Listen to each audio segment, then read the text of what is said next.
धीरज कदम, स्वराज्य प्रतिष्ठान काटेगाव, लोहारा तालुक्यातले सुप्रसिद्ध डॉक्टर हेमंत शिंदे साहेब, तसेच धाराशिवून आलेले ॲडव्होकेट श्रीकृष्ण सोलंकर सर, तसेच उमरगावून आलेले आमचे सहकारी, आमचे मोठे बंधू चंद्र भाऊ सोनटाके व त्यांचे सहकारी, तसेच या कार्यक्रमाला उपस्थित राहिलेले पंडित महाराज कानिगावकर, तसेच आमचे मित्र मान्य श्री राघवेंद्र गावडे सामाजिक कार्यकर्ते, तसेच पत्रकार बांधव आणि सर्व मान्यवर,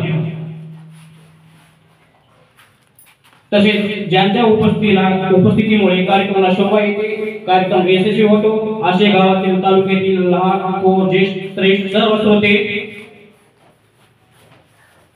उगवत्या सूर्याने नवी दिशा दिसते, उगवत्या सूर्याने नवी दिशा दिसते, भरत्या निसर्गाने सृष्टी फुलते.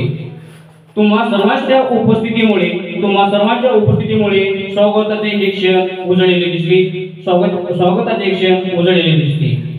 उपस्थित सर्व मान्यवरांचे मनपूर्वक सहर्ष स्वागत करतो. सहर्ष स्वागत. सर्व मान्यवरांना मी विनंती करतो की आपण दीप प्रज्वलन करून घ्यावे.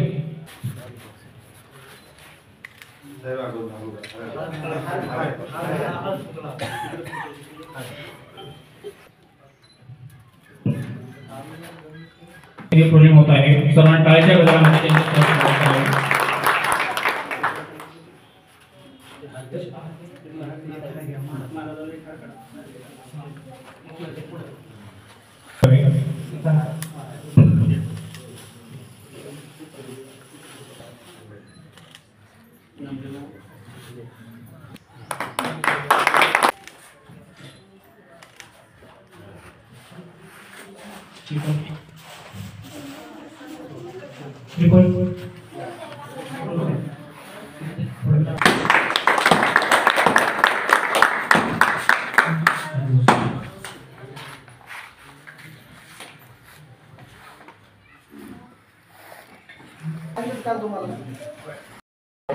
स्वागत करतो. आज आपल्या इथे राजमाता अहिल्यादेवी बहुउद्देशीय सामाजिक संस्था यांच्या अंतर्गत नेत्र चिकित्सालय शिबिर आयोजित केलेलं आहे. या कार्यक्रमामध्ये राजमाता अहिल्यादेवी बहुउद्देशीय सामाजिक संस्था जी आहे ती सन 2014 साली आम्ही एकत्र येऊन स्थापन केली, ज्यामध्ये जे काही सामाजिक स्तरावर काम केले जातात, समाजाच्या कल्याणासाठी जे काम केलं जातं, या कामात या कार्यक्रमाला त्यांनी उपस्थित झाले.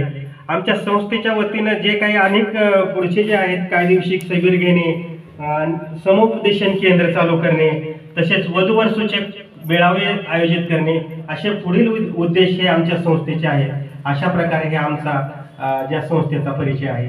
तेवढं बोलून मी माझे 2 शब्द संपवतो. जय हिंद, जय महाराष्ट्र. छाया आणि मातीवरची माया असते मान्यवर, आकाशाची ओढ आणि माणुसकीची जोड असे मान्यवर.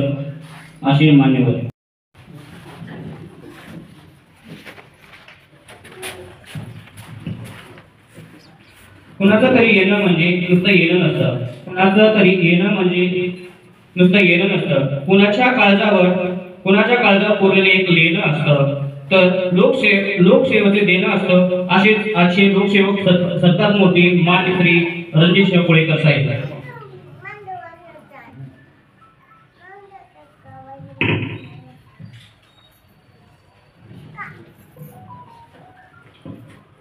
विशेष सांगायचं म्हणजे साहेबाचा एक बाहेर दौरा असताना सुद्धा साहेबांनी वेळातला वेळ काढून या कार्यक्रमाला उपस्थित राहिलेले आहेत. सरांचं मनपूर्वक कानेगावच्या वतीने संस्थेच्या वतीने सहर्ष स्वागत करतो.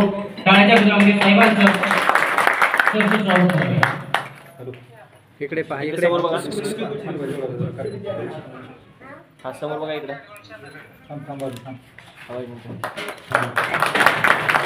सरांनी एका शब्दामध्ये एक छान उपक्रम आहे, आम्हाला पण आनंद वाटेल. मग जेव्हा काल सरांना पत्रिका देण्यासाठी मी स्वतः गेलो होतो, तेव्हा सरांनी बोलले की अवश्य मी या कार्यक्रमाला किती माझ्याकडे काम असेल, काही असेल, तर या कार्यक्रमाला मी अवश्य उपस्थित राहणार आहे. सर, तुमचे मनपूर्वक कानेगावच्या वतीने संस्थेच्या वतीने सहर्ष स्वागत.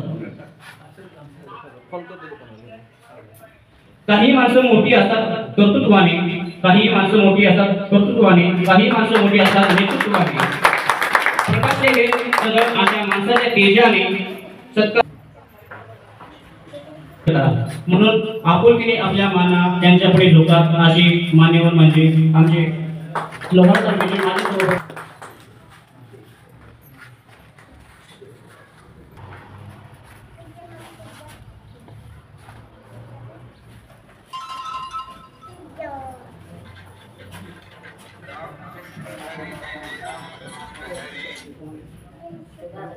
सभापती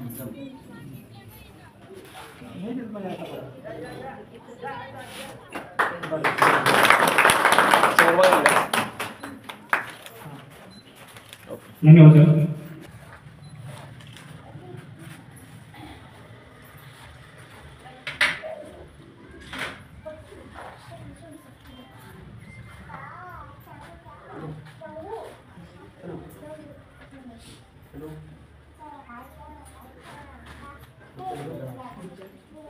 पलकड वाचून थोडा असं.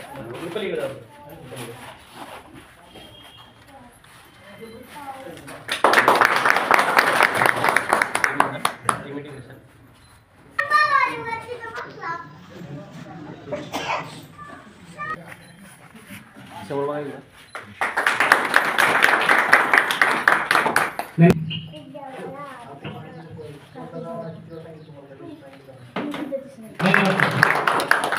तसेच उमरगा समोर बघा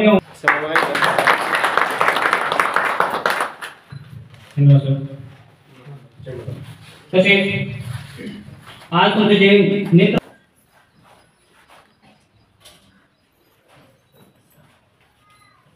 समोर बघा इकडे.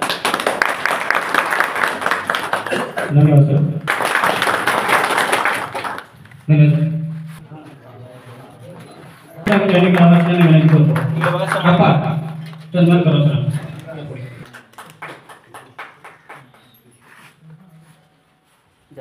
आमचे आमचे सहकारी जे पूर्ण महाराष्ट्रामध्ये आपल्याला काम सुरू आहे ते दाखवणारे आमचे मित्र फडके साहेबांचा सन्मान.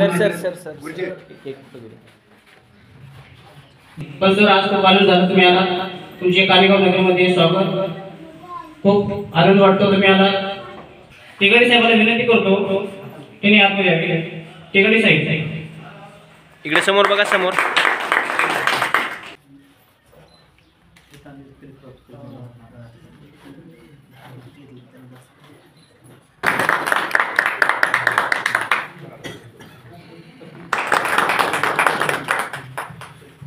तसेच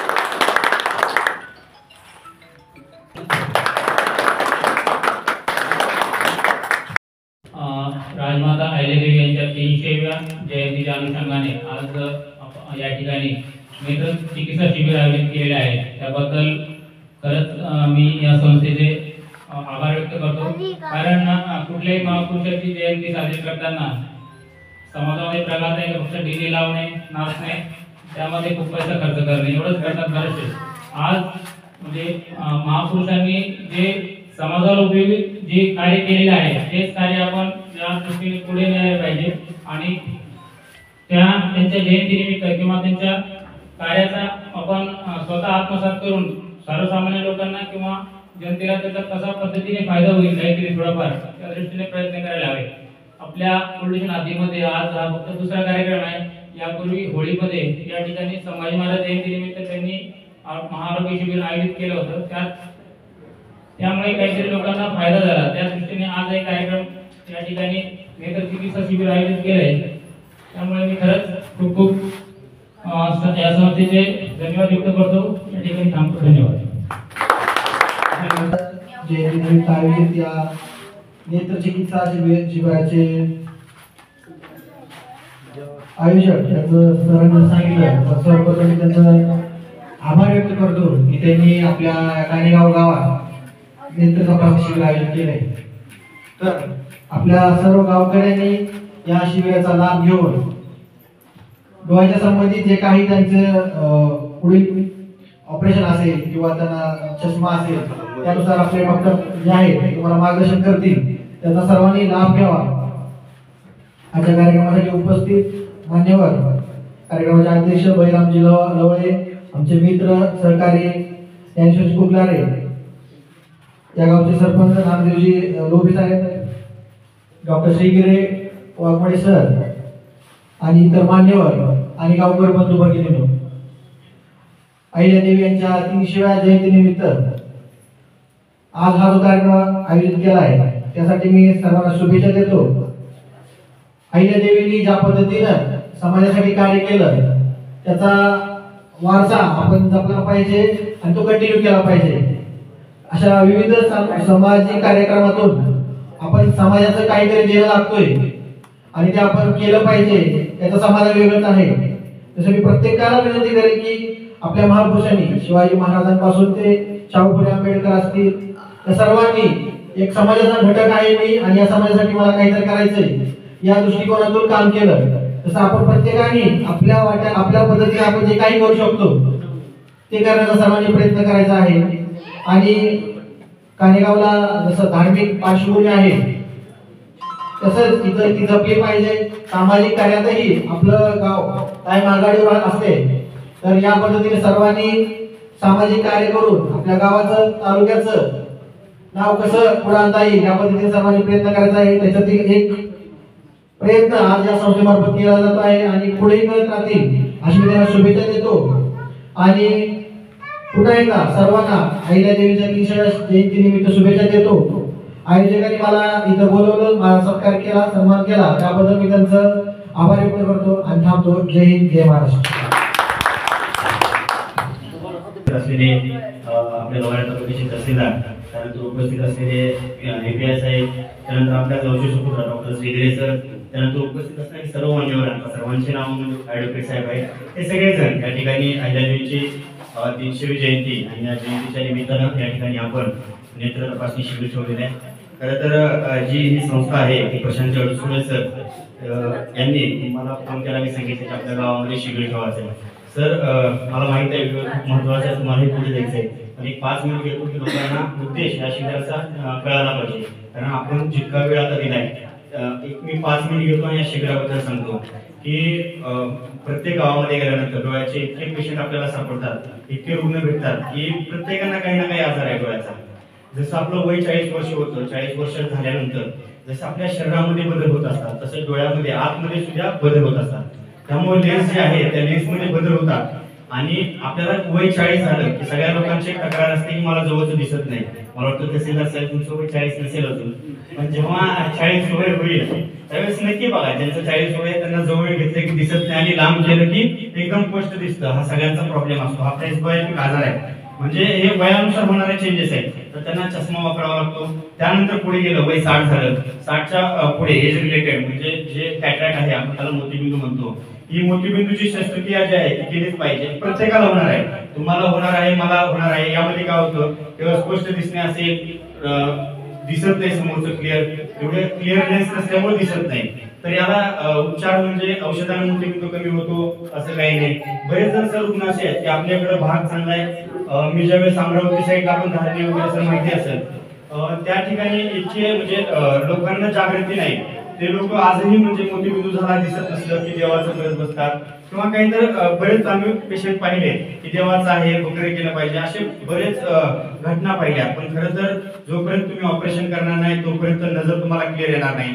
यानंतर शुगर असेल, बीपी असेल किंवा शुगर बीपी असे काही पेशंट असतात की ज्यांना 10 वर्षाची शुगर आहे, काही लोकांना 5 वर्षाची शुगर असते. यामुळे सुद्धा डोळ्यावरती डोळ्याचा पाठीमागचा जो पडदा आहे रेटिना तो खराबी होते सर. आणि याला इलाज नाही, म्हणजे एकदा जर तुम्हाला शुगर 10 वर्षाची असेल तर पाठीमागचा पडदा जो आहे तो आपण चेकअप केला पाहिजे. रेटिनावरती जर हेमोरेज आले किंवा काही डिफेक्ट आले तर यामुळे एकदा नजर गेली की पुन्हा नजर येत नाही. त्यामुळे मधुमेह आणि ज्यांना बीपी आहे, हायपरटेन्शन, अशा लोकांनी ती तपासणी करून घेणं गरजेचं असतं आणि ती केली पाहिजे. सर सांगायचं म्हणजे पॉलिटिक्स मध्ये आपले सांगोल्याचे 11 वेळा जे आमदार राहिले गणपतराव देशमुख साहेब, हा मोठा माणूस, पण त्या माणसाने शेवटची निवडणूक जी आहे ती लढवली नाही. ते कारण होतं कारण त्यांना डायबिटीज होती. डायबिटीजमुळे काही दिसत नव्हतं. आपले डोळे आपण तपासणी करून घेतली पाहिजे. लहान मुलांमध्ये मोबाईलचा वापर इतका महत्त्वाचा आहे. मुलगा घरामध्ये राहायला देशात आपल्याला मोबाईलमुळे खूप दुष्परिणाम होईल आहे. झालंय मला एक जाणीव आहे. कधी काही नाही आहे. या शिबिरामध्ये विशेष म्हणजे या शिबिरामध्ये जे पेशंट आपल्याला मोठी बिंदूचे भेटतील आपण फ्री करणार नाही, पण एक शेड्यूल तुम्हाला या ठिकाणी देतो. जे काही ऑपरेशन असेल त्यामध्ये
इकडे इकडे ओके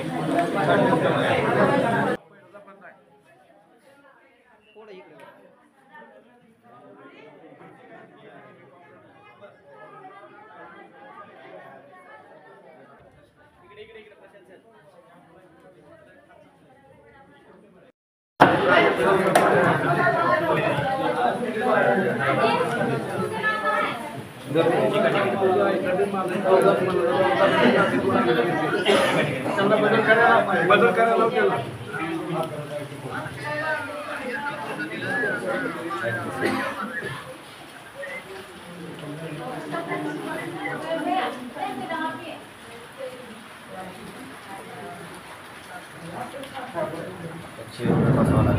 त्यावेळेस लगेच सांगते माझी तपासून घ्या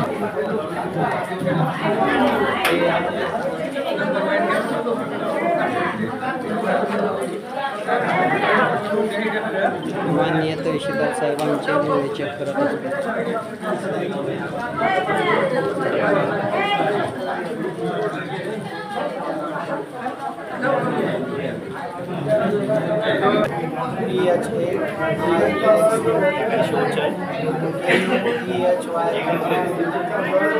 शेवटची नाही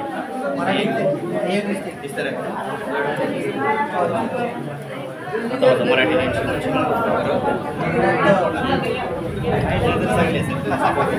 निमित्तानं 10वी आणि 12वीच्या विद्यार्थ्यांसाठी गुण गौरव सत्कार ठेवलेला आहे. तरी ज्या विद्यार्थ्यांना 10वी आणि 12वीला 75च्या पुढे टक्केवारी असेल त्यांनी माझ्याशी तरी संपर्क साधला तरी चालेल.